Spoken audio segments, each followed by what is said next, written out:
ಬೇಸಿಗೆ ಕಾಲ ಬಂತು ಅಂದ್ರೆ ಸಾಕಷ್ಟು ಆರೋಗ್ಯ ಸಮಸ್ಯೆಗಳು ಕಂಡು ಬರುವಂತದ್ದು. ಅದರಲ್ಲೂ ಸಹ ಈ ಏನು ಬಿಸಿಲಿನ ತಾಪಮಾನದಿಂದಾಗಿ ಸಾಕಷ್ಟು ಸಮಸ್ಯೆಗಳು ಕಂಡು ಬರ್ತಾ ಇರುವಂತಹದ್ದು. ಅದರಲ್ಲೂ ಈ ಬಿಸಿಲಿನ ಉಷ್ಣಾಂಶ ಹೆಚ್ಚಾಗಿದೆ ಅಂತಾನೆ ಹೇಳ್ಬೋದು. ಇವತ್ತು ಏನು ಹವಾಮಾನ ಇಲಾಖೆ ವರದಿಯನ್ನ ನೀಡಿದೆ, ಆ ವರದಿಯ ಪ್ರಕಾರ ಬೆಂಗಳೂರಿನಲ್ಲಿ 35 ಇದೆ, ಇನ್ನು ದಿನಗಳು ಕಳೆದಂತೆ 45ರ ಮಟ್ಟಿಗೆ ಹೋಗುವಂತ ಸಾಧ್ಯತೆ ಇದೆ ಅಂತ ಹೇಳಿ ಈಗಾಗಲೇ ತಿಳಿಸಿದೆ. ಆದ್ರೆ ಅದರ ಜೊತೆಗೆ ಉತ್ತರ ಕರ್ನಾಟಕದ ಭಾಗದಲ್ಲಿ ಹೆಚ್ಚಾಗಿ ಗುಲ್ಬರ್ಗ ಆಗಿರ್ಬೋದು, ಯಾದಗಿರಿ ಆಗಿರ್ಬೋದು, ಬಿಜಾಪುರ ಆಗಿರ್ಬೋದು, ಈ ಕಡೆಯೂ ಸಹ ಹೆಚ್ಚಾಗಿ ಬಿಸಿಲು ಅಂದ್ರೆ 35 ಉಷ್ಣಾಂಶವನ್ನು ದಾಟಿರುವಂತದ್ದು. ಹಾಗಾದ್ರೆ ಈ ಬಿಸಿಲಿನ ತಾಪಮಾನದಿಂದ ಯಾವ ರೀತಿಯಾಗಿ ಆರೋಗ್ಯದ ಮೇಲೆ ಎಫೆಕ್ಟ್ ಬೀರುತ್ತೆ, ಈ ಎಫೆಕ್ಟ್ ಇಂದ ನಾವು ಹೇಗೆ ತಪ್ಪಿಸ್ಕೊಳ್ಬೇಕು, ಯಾವ ರೀತಿಯಾಗಿ ಕ್ರಮವನ್ನ ಕೈಗೊಳ್ಬೇಕು, ಮುನ್ನೆಚ್ಚರಿಕೆ ಪ್ರಿಕಾಷನ್ಸ್ ನ ತೆಗೆದುಕೊಳ್ಬೇಕು, ಈ ಎಲ್ಲಕ್ಕೂ ಉತ್ತರವನ್ನ ನೀಡೋದಕ್ಕೆ ನನ್ನೊಟ್ಟಿಗಿದ್ದಾರೆ ಖ್ಯಾತ ವೈದ್ಯರಾಗಿರುವಂತಹ ಡಾಕ್ಟರ್ ಅಂಜನಪ್ಪ ಅವರು ನನ್ನೊಟ್ಟಿಗಿದ್ದಾರೆ. ನಾನು ಅವ್ರನ್ನ ಮಾತಾಡಿಸ್ತಾ ಹೋಗ್ತೀನಿ, ನಿಮ್ಮೆಲ್ಲರ ಪ್ರಶ್ನೆಗಳಿಗೂ ಸಹ ಉತ್ತರವನ್ನ ಕೇಳ್ತಾ ಹೋಗ್ತೀನಿ. ಸರ್ ನಮಸ್ಕಾರ. ನಮಸ್ಕಾರಮ್ಮ. ಸರ್, ಈಗ ಬಿಸಿಲು ಜಾಸ್ತಿ ಆಗ್ತಾ ಇದೆ ಅಂದ ತಕ್ಷಣ ಸಮಸ್ಯೆಗಳು ಆರೋಗ್ಯದಲ್ಲಿ ಕಂಡು ಬರ್ತಾ ಇರುವಂತದ್ದು. ಆ ಆರೋಗ್ಯದ ಸಮಸ್ಯೆಯಿಂದ ಫಸ್ಟ್ ಸಾರ್ವಜನಿಕರ ಏನು ಕೆಲಸ ಮಾಡಬೇಕು, ಯಾವ ರೀತಿಯಾಗಿ ಪ್ರಿಕಾಷನ್ಸ್ ನ ತೆಗೆದುಕೊಳ್ಬೇಕು? ಋತುಗಳು ನಿಸರ್ಗದ ನಿಯಮಗಳು. ಅದರೊಳಗೆ ನಮ್ಮ ದೇಶದಲ್ಲಿ 4 ಸೀಸನ್ಸ್: ಬೇಸಿಗೆಗಾಲ, ಮಳೆಗಾಲ, ಚಳಿಗಾಲ, ವಸಂತ ಕಾಲ. ಮೊದಲನೇದಾಗಿ ಇವತ್ತು ಬೇಸಿಗೆ ಬಗ್ಗೆ ಮಾತಾಡ್ತಿದ್ವಿ, ಯಾಕಂದರೆ ಬೇಸಿಗೆ ಶುರುವಾಗಿದೆ. ಮಾರ್ಚಿಂದ ಜೂನ್ವರೆಗೂ ಬೇಸಿಗೆ ಇರುತ್ತೆ. ಉಗಾದಿ ಹಬ್ಬದ ಸಮಯದಲ್ಲಿ ಉರು ಬಿಸಿಲು ಅಂತಾರೆ. ಅದಕ್ಕೆ ಮೊದಲು ಚಳಿ ಇತ್ತು, ಚುಮ್ಮ ಚಳಿ. ನೋಡಿಮ್ಮ, ಒಂದು ತಿಳ್ಕೋಬೇಕು, ಇದ್ರ ಬಗ್ಗೆ ಇನ್ಫಾರ್ಮೇಶನ್ ಕೊಡೋಣ, ಇಲ್ಲ ಅಂತಲ್ಲ. ಬಟ್ ಅಷ್ಟೊಂದು ಬ್ಯಾತಿಗೆ 45ಕ್ಕೆ ಹೋಗ್ಬಿಡ್ತದೆ, ಹೋದ್ರೆ ಪ್ರಾಣ, ಆ ರೀತಿ ಮಾತಾಡಬಾರ್ದು. ನೋಡಿ, ಮನುಷ್ಯನ ದೇಹ, ಪ್ರಾಣಿಗಳ ದೇಹ ತನ್ನದೇ ಆದ ಅಟ್ಮಾಸ್ಫಿಯರ್ ಇರುತ್ತೆ. ನಿಮ್ಗೆ ಆಶ್ಚರ್ಯ ಆಗ್ಬೋದು, ನಮ್ಮ ದೇಹದಲ್ಲಿ ಮಿಲಿಯು ಇಂಟೀರಿಯರ್ ಅಂತೀವಿ. ಇವತ್ತು ನೀವು ಕೇಳ್ತಿರೋ ಪ್ರಶ್ನೆ, ಹೊರಗಡೆ ಬಿಸಿಲು ಟೆಂಪರೇಚರ್ 37-38ಕ್ಕೆ ಹೋಗ್ಬೋದು ಅಂತ. ನಮ್ಮ ದೇಹದ ಒಳಗಡೆ ಒಂದು ಅಟ್ಮಾಸ್ಫಿಯರ್ ಇದೆ, ಅದು ಬೇಸಿಗೆ ಕಾಲಕ್ಕೆ ತಾನೇ ಅಡ್ಜಸ್ಟ್ ಆಗುತ್ತೆ. ಅದು ಮೊದಲು ಜನ ತಿಳ್ಕೊಳ್ಳಿ, ಎಲ್ಲೂ ಗಾಬರಿ ಆಗಕ್ಕೆ ಹೋಗಬೇಡಿ. 37ಕ್ಕೆ ಬಂದುಬಿಟ್ರೆ ಏನಾಗುತ್ತೆ ಅಂತ. ಆಮೇಲೆ ನಿಮ್ಗೆ ಹೇಳ್ತೀನಿ, ನಾನು MBBS ಓದಿದ್ದು ಬಳ್ಳಾರಿ ಒಳಗಮ್ಮ, 5 ವರ್ಷ. ಅಲ್ಲಿ 2 ಕಾಲ ನಮ್ಗೆ ಇರ್ತಿದ್ದು, ಬೇಸಿಗೆ, ಅತಿ ಬೇಸಿಗೆ, ಸಮ್ಮರ್ ಆ್ಯಂಡ್ ಸೂಪರ್ ಸಮ್ಮರ್. ಅಂಥದ್ರೊಳಗೆ ಬದುಕಿ ಬಂದಿರೋರು ನಾವು. ಅದಕ್ಕೋಸ್ಕರ ಜನಗಳಿಗೆ ಹೆಂಗಿರ್ಬೇಕು ಅಂತ ಹೇಳೋಣ. ಬಟ್ ಏನೋ ಆಗ್ಬಿಟ್ಟಿದೆ ಅನ್ನೋದನ್ನು ದಯವಿಟ್ಟು ಅದನ್ನು ಬಿಟ್ಟುಬಿಡಿ. ಆಳು ಬೇಸಿಗೆ, ಆಳು ಮಳೆಗಾಲ, ಇವೆಲ್ಲ ಜನಗಳು ಮಾತಾಡೋಕ್ಕೆ ಹೋಗ್ಬಾರ್ದು. ಎಂಜಾಯ್ ಮಾಡ್ಬೇಕ್ರಿ, ಬಿಸಿಲು ಎಂಜಾಯ್ ಮಾಡಬೇಕು. ಅಂದ್ರೆ ಹೇಗೆ ಎಂಜಾಯ್ ಮಾಡ್ಬೇಕು ಅನ್ನೋದು ನೀವು ಹೇಳ್ಕೊಡ್ಬೇಕು. ನೋಡಿ, ಬೇಸಿಗೆ ಕಾಲದಲ್ಲಿ ಆದಷ್ಟು ಸುಡು ಬಿಸಿಲು ಶುರುವಾಗೋದು 11 ಗಂಟೆ ಮೇಲೆ. ಸೊ ಆ ಟೈಮ್ನಲ್ಲಿ ದಯವಿಟ್ಟು ನಿಮ್ಮ ಆಕ್ಟಿವಿಟೀಸ್ನ ಕಡಿಮೆ ಮಾಡ್ಕೊಳ್ಳಿ. ಲಕ್ಕಿಲಿ ಮಕ್ಕಳಿಗೆ ಇವಾಗ ರಜೆಗಳಿದ್ದಾವೆ. ಇನ್ಫ್ಯಾಕ್ಟ್ ಬಳ್ಳಾರಿ ಒಳಗೆ ಮಾರ್ಚ್ ಒಳಗೇನೆ ಸ್ಕೂಲ್ಗಳಿದ್ದಾಗೇನೆ 12 ಗಂಟೆಗೆ ಅವ್ರು ಬಂದ್ ಮಾಡೋರು. ಸರ್ಕಾರಿ ಆಫೀಸ್ಗಳು ಕೂಡ 12 ಗಂಟೆ ಒಳಗೆ ಇರೋವು. ಅಂದರೆ ಬಿಸಿಲು ಜಾಸ್ತಿ ಆದಾಗ ಏನಾಗುತ್ತೆ ಅಂದರೆ ಮನುಷ್ಯನಿಗೆ ಆಯಾಸ ಆಗುತ್ತೆ. ಅದನ್ನು ಡಿಹೈಡ್ರೇಷನ್ ಅಂತೀವಿ, ನಿರ್ಜಲೀಕರಣ. ಅದಾಗಬಾರ್ದು ಅಂದರೆ ನೀವೇನು ಮಾಡಬೇಕು ಅಂದರೆ ಚೆನ್ನಾಗಿ ನೀರು ಕುಡಿಬೇಕು. ಭಾಳ ಜನಕ್ಕೆ ನೀರು ಕುಡಿಯೋದನ್ನು ಹೇಳ್ಕೊಡ್ಬೇಕು, ಹಂಗಾಗ್ಬಿಟ್ಟಿದೆ ಇವಾಗ. ದಯವಿಟ್ಟು ಮನುಷ್ಯನ ಆರೋಗ್ಯ ಚೆನ್ನಾಗಿರಬೇಕು ಅಂದರೆ ಮನುಷ್ಯ ಹೆಚ್ಚು ನೀರು ಕುಡಿಬೇಕು. ಎಷ್ಟು ಹೆಚ್ಚು ಡಾಕ್ಟ್ರೇ? 2.5 - 3.5 ಲೀಟ್ರು. ನಿಮ್ಮ ಮಕ್ಕಳಿಗೆ ನೀವು ಕುಡಿಯೋದಕ್ಕಿಂತಲೂ ಅರ್ಧ ಲೀಟ್ರ್ ಜಾಸ್ತಿ ಕುಡಿಸ್ರಿ. ಏನು ಡಾಕ್ಟ್ರೆ, ನೀರು ಜಾಸ್ತಿ ಏನೂ ಆಗಲ್ಲ, ಜಾಸ್ತಿ ಸಾರಿ ರಿಸರ್ಚ್ ಮಾಡ್ತಾರೆ, ಅದಕ್ಕೆ ನಮ್ಮ ದೇಶದಾಗ ಏನು ಟ್ಯಾಕ್ಸ್ ಕಟ್ಟಂಗಿಲ್ಲ. ದಯವಿಟ್ಟು ನೀರು ಕುಡೀರಿ. ಇದು 2 ಕಂಡೀಷನ್ ಅಮ್ಮ ನೀರು ರಿಸ್ಟ್ರಿಕ್ಷನ್ನು. ಒಂದು, ಕಿಡ್ನಿ ಡಯಾಲಿಸಿಸ್ ಮಾಡಿಸ್ಕೊಳ್ಳೋರು 900 ml ಜಾಸ್ತಿ ಕುಡಿಬೇಡಿ ಅಂತ ಕಿಡ್ನಿ ಡಾಕ್ಟ್ರ್ ಹೇಳಿರ್ತಾರೆ. ಹೃದಯದ ಪ್ರಾಬ್ಲಮ್ ಇರೋರಿಗೆ 1.5 ಲೀಟ್ರ್ ಮೇಲೆ ಅವೆರಡನ್ನು ಬಿಟ್ಟರೆ ದಯವಿಟ್ಟು ನೀರು ಕುಡೀರಿ. ಯಾಕಂದರೆ ತಂಪಾಗಲಿ ಅಂತ ಎಳ್ನೀರು ಕುಡಿಬೇಕಾ? ಹೌದು, ದೇವ್ರು ಕೊಟ್ಟಿರೋ ನ್ಯಾಚುರಲ್ ಫ್ಲೂಯಿಡ್, ಬೆಸ್ಟ್ ಫ್ಲೂಯಿಡ್ ಬೇಸಿಗೆಗೆ ಅಂದರೆ ಎಳ್ನೀರು ಕುಡೀರಿ. ಹಣ್ಣುಗಳಲ್ಲಿ ಸೀಸನಲ್ ಫ್ರೂಟ್ಸ್ ಅಂತೀವಿ, ದೇವ್ರು ಭಾಳ ದೊಡ್ಡವನು. ಅದಕ್ಕೋಸ್ಕರ ನೋಡಿ, ಈ ಕಾಲದಲ್ಲಿ ಕರ್ಬೂಜದ ಹಣ್ಣು, ಈ ಕಲ್ಲಂಗಡಿ ಹಣ್ಣು, ಅದರಲ್ಲಿ ನೀರಿನ ಅಂಶ ಜಾಸ್ತಿ ಇರುತ್ತೆ. ಓನ್ಲಿ ಥಿಂಗ್, ದಯವಿಟ್ಟು ನಿಮ್ಮ ಮನೆಯಲ್ಲಿ ತಂದು ನಾಜೂಕಾಗಿ ಕುಯ್ಕೊಂಡು ತಿನ್ನಿ. ಬೀದಿ ಬದಿಯ ತಿನ್ನಂಗಿದ್ರೆ ಪಾಪ ಅವ್ರಿಗೂ ವ್ಯಾಪಾರ ಆಗಬೇಕು. ಕೊಟ್ಟು ಅವರು ಜನಗಳ ಆರೋಗ್ಯದ ಬಗ್ಗೆ ಗಮನ ವಹಿಸ್ಬೇಕು ಅಂದರೆ ಅದನ್ನು ನೊಣಗಳು ಬಂದು ಕೂತ್ಕೊಳ್ಳೋದಂಗೆ ಪ್ರಿಸರ್ವ್ ಮಾಡಿ ಜನಗಳಿಗೆ ಕೊಡಿ. ಸೊ ಹಣ್ಣುಗಳು ಒಂದು. ಆಹಾರ ನೋಡಿಮ್ಮ, ಬೇಸಿಗೆಯಲ್ಲಿ ಆಹಾರ ಭಾಳ ಇಂಪಾರ್ಟೆಂಟು. ದಯವಿಟ್ಟು ನಾನ್ ವೆಜಿಟೇರಿಯನ್ ತಿನ್ನೋರು, ಅನ್ಫಾರ್ಚುನೇಟ್ಲಿ ಈ ಸಮಯದಲ್ಲೇ ಊರು ಜಾತ್ರೆಗಳು ಜಾಸ್ತಿ, ಬೀಗ್ರೂಟ್ಗಳು ಜಾಸ್ತಿ. ದಯವಿಟ್ಟು ನಾನ್ ವೆಜಿಟೇರಿಯನ್ನ ಲಿಮಿಟ್ ಆಗಿ ತಿನ್ನಿ, ಯಾಕಂದ್ರೆ ನಾನ್ ವೆಜಿಟೇರಿಯನ್ ಬೇಗ ಡೈಜೆಸ್ಟ್ ಆಗಲ್ಲ. ಸೊ ಆಹಾರದಾಯಿತು, ನೀರಾಯಿತು. 3ನೇದು ನಾವು ಹಾಕುವಂಥ ಬಟ್ಟೆಗಳಮ್ಮ. ಇನ್ಫ್ಯಾಕ್ಟ್ ನಾನು ಯಾವಾಗಲೂ ಸೂಟ್ ಹಾಕ್ಕೊಂಡೆ ಕೂತಿರ್ತೀನಿ. ಇವತ್ತು ಬಿಳಿ ಕೋಟ್ ಹಾಕೊಂಡು ನಾನು ಪ್ರೊಫೆಷನ್ ಕೂತಿದ್ದೀನಿ. ದಯವಿಟ್ಟು ಮಕ್ಕಳಿಗೆ ತೆಳು ಬಟ್ಟೆ, ಕಾಟನ್ ಬಟ್ಟೆ, ಲೈಟ್ ಕಲರ್ಸ್ ಇರೋವನ್ನು ಹಾಕಬೇಕು. ಸೊ ಅದರಿಂದ ಮಕ್ಕಳಿಗೆ ಒಳ್ಳೆಯದಾಗುತ್ತೆ. ಆಮೇಲೆ ದಯವಿಟ್ಟು ಮಕ್ಕಳಿಗೆ ಕುಡಿಸೋದಷ್ಟೇ ಅಲ್ಲ, ದಯವಿಟ್ಟು 2 ಸಾರಿ ಮಕ್ಕಳಿಗೆ ಉಗುರು ಬೆಚ್ಚಗಿರೋ ನೀರಿನಲ್ಲಿ, ತುಂಬ ಬಿಸಿ ನೀರು ಬೇಡ, ತುಂಬ ತಣ್ಣೀರು ಬೇಡ, ಸ್ನಾನ ಮಾಡಿಸಿ. ಜನಗಳಿಗೆ ಸ್ನಾನ ಅಂದ ತಕ್ಷಣವೇ ಅಂಡುಗಳ ಗಟ್ಟಲೆ ಉಯ್ಯಬೇಡಿ. ಮಕ್ಕಳಿಗೆ ಪರ್ಟಿಕ್ಯುಲರ್ ಸಣ್ಣ ಮಕ್ಕಳಿಗೆ ಅಂಡುಗಳ ಗಟ್ಟಲೆ ಹಂಗೆ ಮಾಡಬಾರ್ದು. 3 ಮಗ್ಗು 4 ಮಗ್ಗು, ಅರ್ಧ ಬಕೆಟ್ ನೀರಾದರೂ ಸಾಕು. ಆಮೇಲೆ ದಯವಿಟ್ಟು ತುಂಬ ಬೆವರ್ತಾರಲ್ಲ, 500 ml ಬೆವರ್ತೀವಿ ನಾವು ಬೇಸಿಗೆಯಲ್ಲಿ. ಸೊ ಬೆವರನ್ನ ದೇವ್ರು ಕೊಟ್ಟಿರೋ ಪ್ರೊಟೆಕ್ಷನ್, ನಿಮ್ಮ ಬಾಡಿ ತಣ್ಣಗಾಗಲಿ ಅಂತ ಕೊಟ್ಟಿರೋದು. ಅರ್ಧ ಜನ ಪೌಡ್ರ್ ಹಾಕ್ಕೊತಾರೆ ಕಂಕಳಿಗೆ, ತೊಡೆ ಸಂಧಿ ಎಲ್ಲ. ದಯವಿಟ್ಟು ಅದನ್ನು ಅವಾಯ್ಡ್ ಮಾಡಿ, ಸ್ವೆಟ್ ಆಗ್ಲಿಕ್ಕೆ ಬಿಡಿ. ನೀವು ಆ ಪೌಡ್ರನ್ನ ಹಾಕಿದ್ರೆ ಸ್ವೆಟ್ ಗ್ಲ್ಯಾಂಡ್ ಡಕ್ಟ್ಸ್ ಬ್ಲಾಕ್ ಆಗಿಬಿಡುತ್ತೆ, ಅದನ್ನು ನೀವು ಚೆನ್ನಾಗಿ ಸ್ವೆಟ್ ಆಗಲ್ಲ. ಆಮೇಲೆ ಭಾಳ ಜನ ಸಿಟಿ ಒಳಗೆ ಲಕ್ಕಿ ಪೀಪಲ್ಸ್ ನೋಡಿ, ನನ್ನ AC ನಡೀತಾ ಇದೆ. ಸೊ ಹಳ್ಳಿಗಳ ಕಡೆ ಈಗೂ ಹಳ್ಳಿಗಳ ಕಡೆ ಎಲ್ಲ ರಿಚ್ ಇದ್ದಾರೆ, AC ಹಾಕ್ಕೋತಾರೆ, ಹಾಕೊಳ್ಳಿ. ಆದರೆ ದೇವ್ರು ಕೊಟ್ಟಿರೋ AC ಮರ ಇದೆ. ನಿಮ್ಮ ಮನೆ ಹತ್ರ ಹೊಂಗೆ ಮರ ಇದ್ದರೆ ದಯವಿಟ್ಟು ಹೊಂಗೆ ಮರದ ಕೆಳಗಡೆ ಮಧ್ಯಾಹ್ನ ಉಂಡ್ಬಿಟ್ಟು ಮಲ್ಕೊಳ್ಳಿ.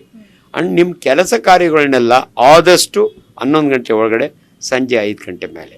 ಹಿರಿಯರು ಯಾರಾದರೂ ವಾಕಿಂಗ್ ಹೋಗ್ತೀನಿ ಅಂದರೆ ಬೆಳಗ್ಗೆ ಬಿಸಿಲು ಶುರು ಅದಕ್ಕೆ ಮೊದಲೇ ಮನೆ ಬನ್ನಿ ಅಂತ ಹೇಳಬೇಕು, ಸಂಜೆ ತಂಪಾದ ಮೇಲೆ ವಾಕಿಂಗ್ ಹೋಗಿ ಅಂತ ಹೇಳಬೇಕು. ಸೊ ಅಲ್ಟಿಮೇಟ್ಲಿ ನಮ್ಮ ಆಹಾರ, ನಮ್ಮ ನೀರು, ನಮ್ಮ ಬಟ್ಟೆ, ಆಮೇಲೆ ನಮ್ಮ ಆಕ್ಟಿವಿಟೀಸ್, ಇಷ್ಟನ್ನು ದಯವಿಟ್ಟು ಬೇಸಿಗೆಯಲ್ಲಿ ಗಮನದಲ್ಲಿಟ್ಕೊಳ್ಳಿ. ಡಾಕ್ಟರ್, ಈಗ ಎಲ್ರಿಗೂ ಒಂದು ಕನ್ಫ್ಯೂಷನ್ಸ್ ಇರುತ್ತೆ. ಏನು ಅಂತಂದ್ರೆ ಬೇಸಿಗೆಗಾಲ ಬಂದ್ರೆ ಸಾಕು ತಂಪು ಪಾನಿಗಳ ಹತ್ರ ಮೊರೆ ಹೋಗುವಂಥದ್ದು ಹೆಚ್ಚಾಗಿರುತ್ತೆ. ಜೊತೆಗೆ ಫ್ರಿಡ್ಜ್ಗಳಲ್ಲಿ ಕೋಲ್ಡ್ ನೀರನ್ನ ಇಟ್ಕೊಂಡು ಕುಡಿಯುವಂತ ಸಾಧ್ಯತೆ ಇರುತ್ತೆ. ಇದು ಆರೋಗ್ಯಕ್ಕೆ ಒಳ್ಳೇದಾ ಬೇಸಿಗೆ ಕಾಲದಲ್ಲಿ ಆಗಿರ್ಬೋದು, ಅಥವಾ ಈಗ ನಾರ್ಮಲ್ ದಿನಗಳಲ್ಲಾದ್ರೂ ಆಗಿರ್ಬೋದು? ಆದ್ರೆ ಹೆಚ್ಚಾಗಿ ಬೇಸಿಗೆ ಕಾಲದಲ್ಲಿ ಕುಡಿಯೋದ್ರಿಂದ ಇದೂ ಸಹ ಎಫೆಕ್ಟ್ ಆಗುತ್ತೆ ಆರೋಗ್ಯಕ್ಕೆ ಅಂತ? ಇಲ್ಲ, ಡೆಫಿನೆಟ್ಲಿ ಅಮ್ಮ. ಫ್ರಿಡ್ಜ್ನಲ್ಲಿ ಏನಾಗುತ್ತೆ ಗೊತ್ತಮ್ಮ, ಅದನ್ನೊಂದು ತಂಗಳ ಪೆಟ್ಟಿಗೆ ಅಂತೀವಿ ನಾವು.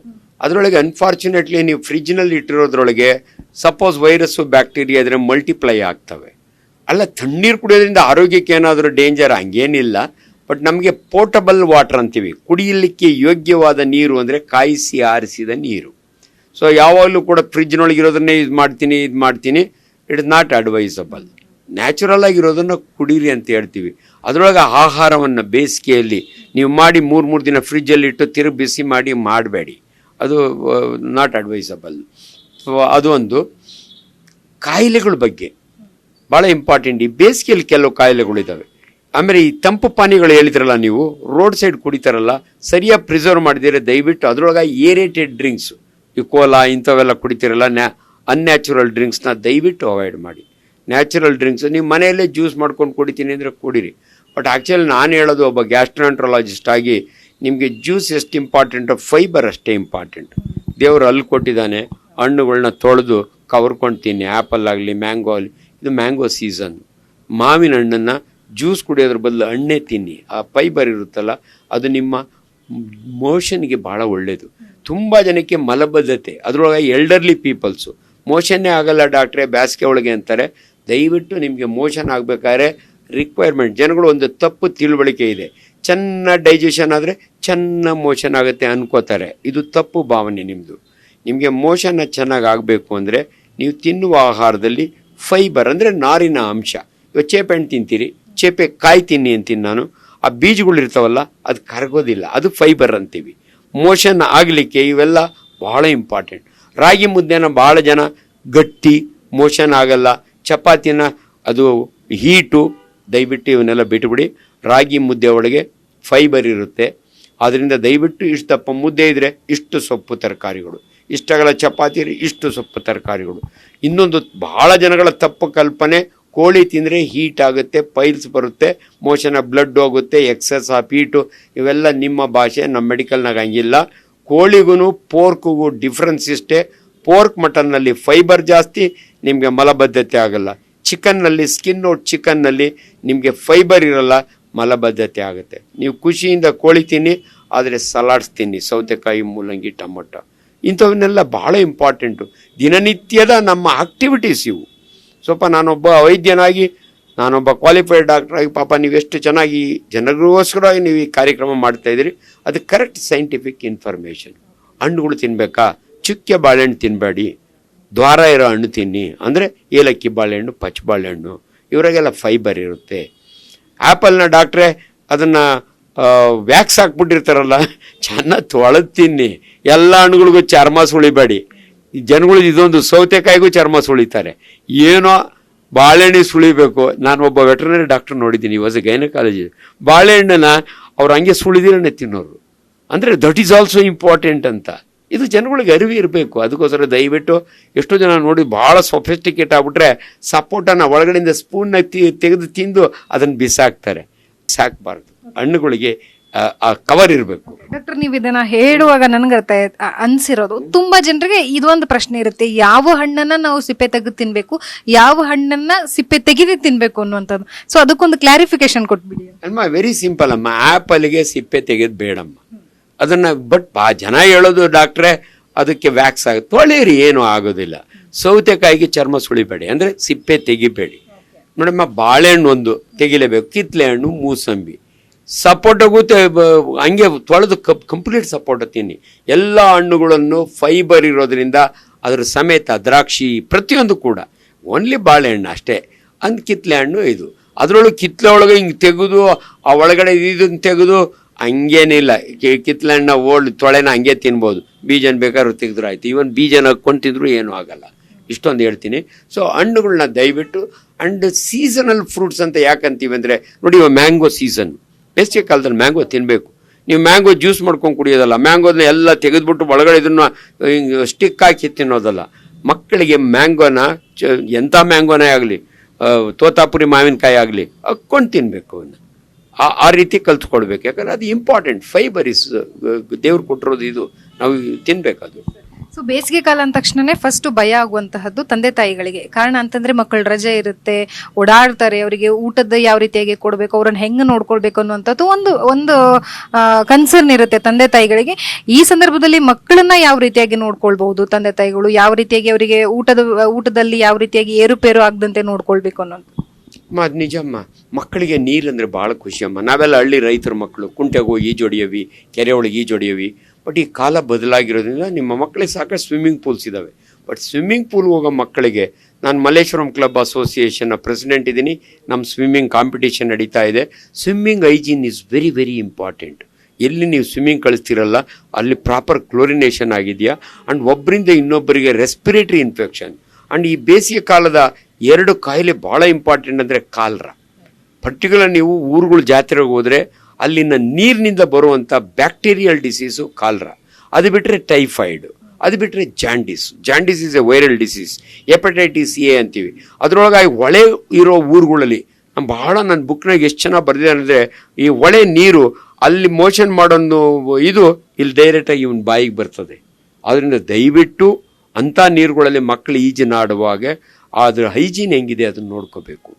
ಕುಡಿಯೋ ನೀರು ಅಷ್ಟೇ ಅಲ್ಲ, ಅವ್ರು ಅದರೊಳಗೆ ಇದು ಮಾಡೋ ಕುಡಿತಾರೆ. ಹಂಗಾಗಿ ಮಕ್ಕಳನ್ನ ಆದಷ್ಟು ನೀವು, ಆ್ಯಂಡ್ ಅನ್ಯಾಚುರಲ್ ಡೆತ್ಗಳು ಪಾಪ ಮನೆ ನೋಡ್ತೀವಿ, ಅಲ್ಲೆಲ್ಲೋ ಮಕ್ಕಳು ಹೋಗಿ ಕೊಳವೆ ಬಾಯಿ ಒಳಗೆ ಸಿಕ್ಕಾಕೋತವೆ ನೀರಿನೊಳಗೆ. ಪರ್ಟಿಕ್ಯುಲರ್ ಹಳ್ಳಿಗಳ ಕಡೆ ಪಾಪ ಈ ಮೀನು ಫಿಶ್ ಹೊಂಡಗಳು ಇರ್ತಾವಲ್ಲ, ಅದ್ರ ಮಕ್ಕಳಿಗೆ ಗೊತ್ತಿರಲ್ಲ ಡೆಪ್ತು ಹೆಂಗಿರುತ್ತೆ ಅಂತ. ಒಂದು ಮಗು ಬೀಳ್ತದೆ, ಇನ್ನೊಂದು ಮಗು ಸೇವ್ ಮಾಡೋಕೆ ಅದ್ರ ನೋಡಿದಾಗಂತೂ ಹೊಟ್ಟೆ ಉರಿಯುತ್ತೆ. ತಂದೆ ಮಕ್ಕಳು ಕಣ್ಣು ಮುಂದೆನೆ ಮೊನ್ನೆ ಒಂದು ಮಗು ಬಕೆಟ್ನೊಳಗೆ ಸತ್ತೋಗ್ಬಿಡುತ್ತೆ, ಅಮ್ಮ ಸೂಸೈಡ್ ಮಾಡ್ಕೋತಾಳೆ. ದಯವಿಟ್ಟು ಇವೆಲ್ಲ ಇದು ಯಾಕೆ ಇಂಪಾರ್ಟೆಂಟ್ ಅಂದರೆ, ಅನ್ಫಾರ್ಚುನೇಟ್ಲಿ ಈಗ ಯಾವ ತಂದೆ ತಾಯಿ ನೋಡಿದ್ರೆ ಒಂದು ಮಗ ಇಲ್ದ್ರೆ 2 ಮಗ, ಮೊದ್ಲಿಗಾನ ಅರ್ಧ ಡಜನ ಇರೋವು ಅಲ್ಲ. ಅದ್ರ ಅರ್ಧ ಡಜನಾಗ ಒಂದು ಸತ್ತೋರೆ ದುಃಖ ಆಗುತ್ತೆ, ಆಗ್ತಿರಲ್ಲ ಅಂತ ಅಲ್ಲ.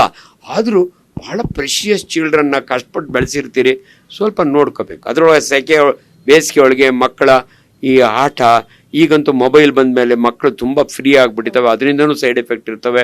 ಈಗ ಮೊನ್ನೆ ನೋಡಿರಿ 2 ಹೆಣ್ಮಕ್ಳು PUC ಮಕ್ಕಳು ಎಲ್ಲೋಗಿದ್ದಾವೆ, 75 ದಿನ ಆಯಿತು, ಗೊತ್ತಾಗಲ್ಲ. ಎಷ್ಟೊಂದು ಆತಂಕ ಆಗುತ್ತೆ.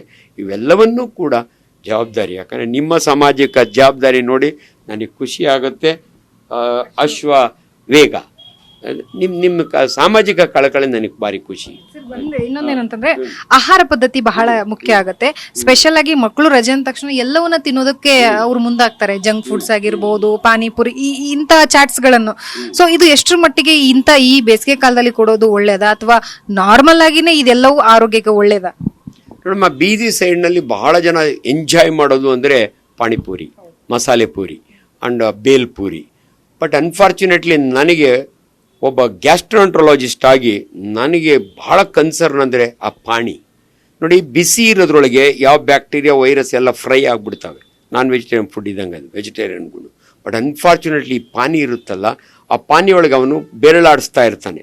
ಅಂಡ್ ಪಾನಿ ಒಳಗೆ ಬ್ಯಾಕ್ಟೀರಿಯಾ ಆ್ಯಂಡ್ ವೈರಸ್ ಈಜೊಡಿತಾ ಇರ್ತವೆ. ಅದರಿಂದ ದಯವಿಟ್ಟು ಬೇಸಿಗೆಯಲ್ಲಿ ಪಾನಿನ ಆದಷ್ಟು ಅವಾಯ್ಡ್ ಮಾಡಿ. ಪಾನಿಪುರಿ ವ್ಯಾಪಾರಿಗಳಿಗೂ ನನ್ನ ಮನವಿ, ದಯವಿಟ್ಟು ಆದಷ್ಟು ನಿಮ್ಮ ಕೈನ ಹೈಜೀನಾಗಿ. ಅಮ್ಮ ಎಷ್ಟೋ ಜನ ಉಗುರೇ ಕಟ್ ಮಾಡಿರಲ್ಲಮ್ಮ. ಅಂಡ್ ಭಾಳ ಸಾರಿ ನಿಮ್ಗೆ ಹೇಳ್ತೀನಿ, ಇದು ಎಷ್ಟು ಇಂಪಾರ್ಟೆಂಟ್ ಅಂದರೆ ಅಮೀಬಿಕ್ ಇನ್ಫೆಕ್ಷನ್ ಅಂತೀವಿ ನಾವು. ಕ್ಯಾರಿಯರ್ಸ್ ಇರ್ತಾರೆ ಇವರು. ಯಾಕೆ ಕ್ಯಾರಿಯರ್ಸ್? ಇವನಿಗಿರುತ್ತೆ, ಇವನಿಗೆ ಸಫರಿಂಗ್ ಆಗಲ್ಲ. ಇವ್ನು ನೆಟ್ ಕೈ ತೊಳ್ಕೊಳ್ಳೋದ್ರೆ ಅಲ್ಲಿ ಇಲ್ಲಿ ಕೆರ್ಕೊಂಡು ಅದ್ರೊಳಗೆ ಕೈ ಇಟ್ಟ ಅಂದರೆ ಅವನ ಅಮೀಬಿಕ್ ಇನ್ಫೆಕ್ಷನ್ ಬೇರೆಯವ್ರಿಗೆ ಬರ್ತದೆ. ಅದರಿಂದ ದಯವಿಟ್ಟು ಪರ್ಸನಲ್ ಹೈಜೀನ್ ವೆರಿ ಇಂಪಾರ್ಟೆಂಟ್. ಇನ್ನು ಕೆಲವರು ನಾನು ಎಷ್ಟು ಚೆನ್ನಾಗಿ ಹೇಳ್ತೀನಿ ಅಂದರೆ, ದಯವಿಟ್ಟು ಅಲ್ಲಿ ಅವನು 2 ಬಕೆಟ್ ಇಟ್ಟಿರ್ತಾನೆ. ಒಂದು ಗಲೀಜ್ ಬಕೆಟು, ಒಂದು ಅತಿ ಗಲೀಜ್ ಬಕೆಟು. ನೀವು ತಿಂದ ಪ್ಲೇಟ್ನ ಇದ್ರಾಗದ್ದಿ ಹಾಕ್ಕೊಡ್ತಾನೆ. ನಿಮ್ಗೆ ಅಷ್ಟು ಖುಷಿ ಇದ್ದರೆ ನಿಮ್ಮ ಮನೆಯಿಂದ ಪ್ಲೇಟ್ ತೊಗೊಂಡೋಗಿ, ಇದ್ರೆ ಡಿಸ್ಪೋಸಬಲ್ ಪ್ಲೇಟ್ ಆದ್ರೂ ಇಸ್ಕೊಳ್ಳಿ. ಈ ಪ್ಲೇಟ್ನಿಂದನೇ ಅರ್ಧ ಜನಕ್ಕೆ ಕಾಯಿಲೆ ಬರುತ್ತೆ. ಅದರಿಂದ ಬೇಸಿಗೆಯಲ್ಲಿ ಇದು ಹ್ಯಾಬಿಟ್ಟು. ಸಂಜೆ ಹೊತ್ತು ಹೋಗ್ತಾರೆ ಹೊರಗಡೆ ತಂದೆ ತಾಯಿಗಳು. ಈಚೀಚೆಗಂತೂ ಪ್ರತಿ ತಾಲೂಕು ಹೋಗಿ, ನೀವು ದೊಡ್ಡಬಳ್ಳಾಪುರಕ್ಕೆ ಹೋಗಿ, ದೇವನಹಳ್ಳಿಗೆ ಹೋಗಿ, ಎಲ್ಲರದ್ದು ಅಭ್ಯಾಸ, ಬೆಂಗಳೂರನ್ನ ನೋಡಿ. ಸೊ ಅದರಿಂದ ದಯವಿಟ್ಟು ಹೊರಗಡೆ ತಿನ್ನುವರು ನೀವು ಅದು ಬಿಸಿ ಇದ್ದರೆ, ಫ್ರೈಡ್ ಇದ್ದರೆ ಇಟ್ ಈಸ್ ಸೇಫ್. ತಣ್ಣಗಿದ್ರೆ ಅದು ರಿಯಲಿ ಡೇಂಜರಸ್. ದಯವಿಟ್ಟು ಅವಾಯ್ಡ್ ಮಾಡಿ. ಈಗ ಹೊರಗಡೆ ಕೆಲಸ ಮಾಡುವಂತ ಜನರು ಇರ್ತಾರೆ. ಈಗ ಎಳ್ನೀರು ಮಾರೋರೇ ಆಗಿರ್ಬೋದು, ಅಥವಾ ಇನ್ನೇನು ಕೆಲಸ ಮಾಡೋರು ಬಿಸಿಲಲ್ಲಿ ಮಾಡಲೇಬೇಕಾಗತ್ತೆ. ಸೊ ಅವರಿಗೆ ಒಂದು ಕೊಡೆ ಹಿಡ್ಕೊಳ್ಳೋಕ್ಕೂ ಅಸಾಧ್ಯ ಆಗುತ್ತೆ. ಅಂಥವ್ರು ಯಾವ ರೀತಿಯಾಗಿ ಅವರ ದಿನಚರಿಯನ್ನ ಈ ಆರೋಗ್ಯದೊಂದಿಗೆ ಕಳಿಬಹುದು? ನ್ಯಾಚುರಲ್ ಕೊಡೆ, ದೇವ್ರು ಮರ ಗಿಡಗಳು ಕೊಟ್ಟವನೇ. ಮರ ಗಿಡಗಳ ಕಡೆ ದಯವಿಟ್ಟು ಬಿಸಿಲಿನಾಗ ನಿಂತ್ಕೋಬೇಡಿ. ಜೀವ ಕಳ್ಳೋಗುತ್ತೆ. ಯಾಕಂದರೆ ಡಿಹೈಡ್ರೇಷನ್ ಆಗುತ್ತೆ. ವಿಧಿನೇ ಇಲ್ಲ ಅಂದರೆ ಹೆಚ್ಚು ನೀರು ಕುಡಿಲಿಕ್ಕೆ ಅವಕಾಶ ಮಾಡ್ಕೊಳ್ಳಿ. ನಿಮ್ಮ ಜಾಬ್ ಜೊತೆಗೆ ನಿಮ್ಮ ಲೈಫು ಇಂಪಾರ್ಟೆಂಟು. ಎಲ್ಲಿ ನೆರಳಿರುತ್ತೋ ಅದು ಭಾಳ ಇಂಪಾರ್ಟೆಂಟು. ಸೊ ಉರಿ ಬೇಸಿಲಿನಲ್ಲಿ ಯಾವುದು ಅನ್ಫಾರ್ಚುನೇಟ್ಲಿ ಕೆಲವು ಲೇಬರ್ ಇರ್ತವೆ, ಅವ್ನ ಕೆಲಸನೇ ಅದು ಮಾಡಬೇಕು. ಬಟ್ ಅಂಥವ್ರಿಗೆ ಆದಷ್ಟು ನೀರು ಜಾಸ್ತಿ ಕುಡೀರಿ ಅಂತ ಹೇಳ್ತೀವಿ. ಅಟ್ಬಿಟ್ರೆ ಇನ್ನೇನು ಸ್ಪೆಷಲ್ ಪ್ರಿಕಾಷನ್ ಇಲ್ಲ. ಸೊ ಆದ್ದರಿಂದ ಆದಷ್ಟು ಇನ್ನು 2-3 ತಿಂಗಳು ಮಳೆ ಬರೋರು. ಆ್ಯಂಡ್ ಇನ್ನೊಂದು ನೋಡಿ, ಭಾಳ ಜನ ನಮ್ಗೆ ಕೇಳ್ತಾರೆ, ಡಾಕ್ಟ್ರ್ ಈ ನಡುವೆ ಈ ಸಮಯದಲ್ಲಿ ಜ್ವರಗಳು ಯಾಕೆ ಜಾಸ್ತಿ ಆಗುತ್ತೆ? ಅಕಾಲಿಕ ಮಳೆ ಬರ್ತಾವಲ್ಲ, ಅರ್ಧ ಮಳೆ ಬಂದರೆ ಭೂಮಿ ಅರ್ಧ ತಂಪಾಗಿ ಅದರ ಹಬೆಯಿಂದ ಬರುತ್ತಾ? ಇಲ್ಲ. ಯೂಶಲಿ ಧೂಳು. ಬೇಸಿಗೆಯಲ್ಲಿ ಇನ್ನೊಂದು ಪ್ರಾಬ್ಲಮ್ ಅಂದರೆ ಧೂಳು. ಈ ಮಳೆ ಬಂದ ಧೂಳು ಎದ್ದೊಳುತ್ತೆ, ಅದರಿಂದ ಆಸ್ಮಾ ಬರುತ್ತೆ, ಅದರಿಂದ ಅಪ್ಪರ್ ರೆಸ್ಪಿರೇಟರಿ ಇನ್ಫೆಕ್ಷನ್ ಬರುತ್ತೆ. ಅದರಿಂದ ದಯವಿಟ್ಟು ಬಿ ಕೇರ್ಫುಲ್ ಅಬೌಟ್ ಧೂಳು, ಮಳೆಯಲ್ಲಿ ಏನಾದರೂ ಮಕ್ಕಳು ನೆಂದು ಬಂದಾಗೆ ದಯವಿಟ್ಟು ಆ ಮಕ್ಕಳನ್ನ ಬೇಗ ತಲೆ ಒಣಗಿಸಿ ಬಟ್ಟೆ ಚೇಂಜ್ ಮಾಡಿ ಬೇರೆ ಬಟ್ಟೆ ಹಾಕಿ ಅಂತೀವಿ. ಡಾಕ್ಟರ್, ಈಗ ಒಂದು ದಿನ ಮಳೆ ಬರುತ್ತೆ, ಇನ್ನೊಂದು ದಿನ ಬಿಸಿಲಿರುತ್ತೆ, ಇನ್ನೊಂದು ದಿನ ಚಳಿ ಇರುತ್ತೆ. ಈ 3 ಕಾಲಮಾನಗಳು ಒಂದೇ ತಿಂಗಳಲ್ಲಿ ನೋಡುವಂತ ಪರಿಸ್ಥಿತಿಲಿ ನಾವೆಲ್ಲ ಇದ್ದೀವಿ. ಸೊ ಈ ರೀತಿಯಾಗಿ ಬದಲಾವಣೆ ಆಗೋದ್ರಿಂದಾಗಿ ಹೆಲ್ತ್ಗೆ ಎಫೆಕ್ಟ್ ಆಗಲ್ವಾ? ಎಫೆಕ್ಟ್ ಆದ್ರೂ ಅದು ನಮಗೆ ಗೊತ್ತಾಗಲ್ವಾ? ಕೆಲವೊಬ್ಬರಿಗೆ ಜ್ವರ ಬರುತ್ತೆ, ಈಗ ಬೇರೆ ಬೇರೆ ಕಾಯಿಲೆಗಳು ಹೊರಗೆ ಕಾಣಿಸುತ್ತೆ, ಕೆಲವೊಬ್ರಿಗೆ ಕಾಣಿಸೋದೇ ಇಲ್ವಲ್ಲ. ಸೊ ಅವ್ರು ಹೇಗಿರ್ಬೇಕು? ಇಲ್ಲಮ್ಮ, ಆ್ಯಕ್ಚುಲಿ ದೇಹ ತನ್ನದೇ ಆದ ರೀತಿ ನೀತಿ ಇಟ್ಕೊಂಡಿರುತ್ತೆ. ಏನು ಮಾಡೋಕ್ಕಾಗಲ್ಲ. ಮಳೆ ಬರ್ತದೆ, ಬಿಸಿಲು ಬರ್ತದೆ, ಇದರಲ್ಲಿರುತ್ತೆ. ಬಟ್ ಏನಂದರೆ ಹೆಚ್ಚು ಕಮ್ಮಿ ಆಗಿ ಕಾಯಿಲೆ ಬಂದಾಗ ಕಾಯಿಲೆಗೆ ಟ್ರೀಟ್ಮೆಂಟ್ ತೊಗೊಳ್ಳಿ, ನೆಗ್ಲೆಕ್ಟ್ ಮಾಡಬೇಡಿ. ಕಾಮನೆಸ್ಟ್ ಕಾಯಿಲೆ ಅಂದರೆ ನೆಗಡಿ, ಕೆಮ್ಮು, ಜ್ವರ ಅಷ್ಟೇ, ಬೇರೆ ಇನ್ನೇನು ಇಲ್ಲ. ನೀರಿನಿಂದ ಬರೋದು ಕಾಲರ ಆಲ್ರೆಡಿ ಹೇಳಿದ್ದೀನಿ. ಪರ್ಟಿಕ್ಯುಲರ್ ಕಾಲರದಲ್ಲಿ ದಯವಿಟ್ಟು ಯಾರಿಗಾದರೂ ಗ್ಯಾಸ್ಟ್ರಾಂಟ್ರೈಟಿಸ್, ಲೂಸ್ ಮೋಷನ್ ಆದಾಗೆ, ವಾಮಿಟಿಂಗ್ ಇಲ್ಲ ಅಂದಾಗೆ ತುಂಬ ಜನ ಅಯ್ಯೋ ಬೇದಿ ನಿಲ್ಲಿಲ್ಲ ಅಂತ ಎದುರ್ಕೊಳಕ್ಕೆ ಹೋಗಬೇಡಿ. 20 ಸಾರಿ ಬೇದಿ ಆದರೂ ಚಿಂತೆ ಇಲ್ಲ. ಪ್ರತಿ ಸಾರಿ ಲೂಸ್ ಮೋಷನ್ ಆದಾಗೆ ರೀಪ್ಲೇಸ್ಮೆಂಟ್ ಮಾಡ್ಕೊಳ್ಳಿ. ಎಲೆಕ್ಟ್ರಾಲ್ ಪೌಡ್ರು ಅಥವಾ ಒಂದು ಚಿಟಿಕೆ ಉಪ್ಪು, ಸಕ್ಕರೆ ಹಾಕಿ ನೀರು ಕುಡೀರಿ. ಬಟ್ ಇವೆಲ್ಲ ಆಗ್ತವೆ, ಏನು ಮಾಡೋಕ್ಕಾಗಲ್ಲ. ಸೀಸನ್ ಬೇರೆ ಆಗುತ್ತೆ. ಬಂದಿದ್ರನ್ನೆಲ್ಲ ಗಮನದಲ್ಲಿ ಇಟ್ಕೊಂಡು ಜ್ವರ ಬಂತು ಅಂದರೆ 2 ದಿನದಲ್ಲಿ ಟ್ರೀಟ್ಮೆಂಟ್. ಕೊನೆಯದಾಗಿ ಒಂದು ಪ್ರಶ್ನೆ. ಈಗ ಹಿರಿಯರಾಗಿರ್ಬೋದು, ವೃದ್ಧರಿಗೆ ತಡ್ಕೊಳ್ಳುವಂತ ಶಕ್ತಿ ಕಮ್ಮಿ ಇರುತ್ತೆ, ಇಮ್ಯುನಿಟಿ ಪವರ್ ಕಮ್ಮಿ ಇರುತ್ತೆ. ಅವ್ರು ಹೇಗಿರ್ಬೇಕು ಬೇಸಿಗೆ ಕಾಲದಲ್ಲಿ? ಯಾಕಂತಂದ್ರೆ ಹಳ್ಳಿಯಲ್ಲಿರೋರು ಆರಾಮಾಗಿ ಗಿಡಗಳ ಕೆಳಗಿದ್ದು ಜೀವನವನ್ನ ಕಳೀತಾರೆ, ಅಲ್ಲಿರುವಂತಹ ಆಹಾರ ಪದ್ಧತಿಗೆ ಒಪ್ಕೊಂಡಿರ್ತಾರೆ. ಸಿಟಿಲಿರುವಂತಹ ವೃದ್ಧರಿಗೆ ಒಂದ್ ರೀತಿಯಲ್ಲಿ ಇದು ಸಮಸ್ಯೆನೆ ಬೇಸಿಗೆ ಕಾಲ ಅಂತಂದ್ರೆ. ಅವ್ರು ಯಾವ ರೀತಿಯಾಗಿ ಈ ದಿನಗಳಲ್ಲಿ ಪ್ರಿಕಾಷನ್ಸ್ ನ ತೆಗೆದುಕೊಳ್ಬೇಕು? ಏಜ್ ಒಂದೇ ಅಲ್ಲ, ಅಸೋಸಿಯೇಟೆಡ್ ಡಿಸಾರ್ಡರ್ಗಳು ಅನೇಕರಿಗೆ ಪಾಪ ಸಕ್ಕರೆ ಕಾಯಿಲೆ ಇರುತ್ತೆ, BP ಇರುತ್ತೆ, ಕ್ಯಾನ್ಸರ್ಗೆ ಆಲ್ರೆಡಿ ಕೀಮೊಥೆರಪಿ ತಗೋತಾರೆ. ಇಂಥವ್ರು ದಯವಿಟ್ಟು ಬೇಸಿಗೆಯಲ್ಲಿ ಮೋಸ್ಟ್ ಡೇಂಜರಸ್ ಥಿಂಗ್ ಡಿಹೈಡ್ರೇಷನ್ನೇ. ಮನೆಯಲ್ಲಿರಿ, ಆಗಿದ್ದಂಗೆ ನೀರು ಕುಡೀರಿ. ಅಂಡ್ ಸಾಫ್ಟ್ ಫುಡ್, ಮೊಸರನ್ನ, ಮಜ್ಜಿಗೆ ಅನ್ನ, ಹೆಸರುಬೇಳೆ ಇಂಥವನ್ನು ತಗೊಳ್ಳೋದ್ರಿಂದ ದಯವಿಟ್ಟು ರಿಸ್ಕ್ ತೊಗೊಂಡು ಹೊರಗಡೆ ಹೋಗಬೇಡಿ. ಆದಷ್ಟು ನಿಮ್ಮಂಥವ್ರು ವಯಸ್ಸಾದವರು ಈ ಪಬ್ಲಿಕ್ ಫಂಕ್ಷನ್ಗಳನ್ನ ಅವಾಯ್ಡ್ ಮಾಡಿ. ದೇಹ ಹೇಗೆ ಹೊಂದಿಕೊಳ್ಳುತ್ತೆ ಅನ್ನುವಂಥ ಮಾಹಿತಿಯನ್ನ ತಿಳಿಸ್ಕೊಟ್ಟಿದ್ದಾರೆ. ಸೊ ಇದಾಗಿತ್ತು ಇವತ್ತಿನ ವಿಶೇಷ. ಕ್ಯಾಮ್ರಾ ಪರ್ಸನ್ ಗುರುರಾಜ್ ಜೊತೆ ಲಕ್ಷ್ಮೀ ಬಾಗಲಕೋಟೆ, ಯಶ್ವೇಗ ನ್ಯೂಸ್, ಬೆಂಗಳೂರು.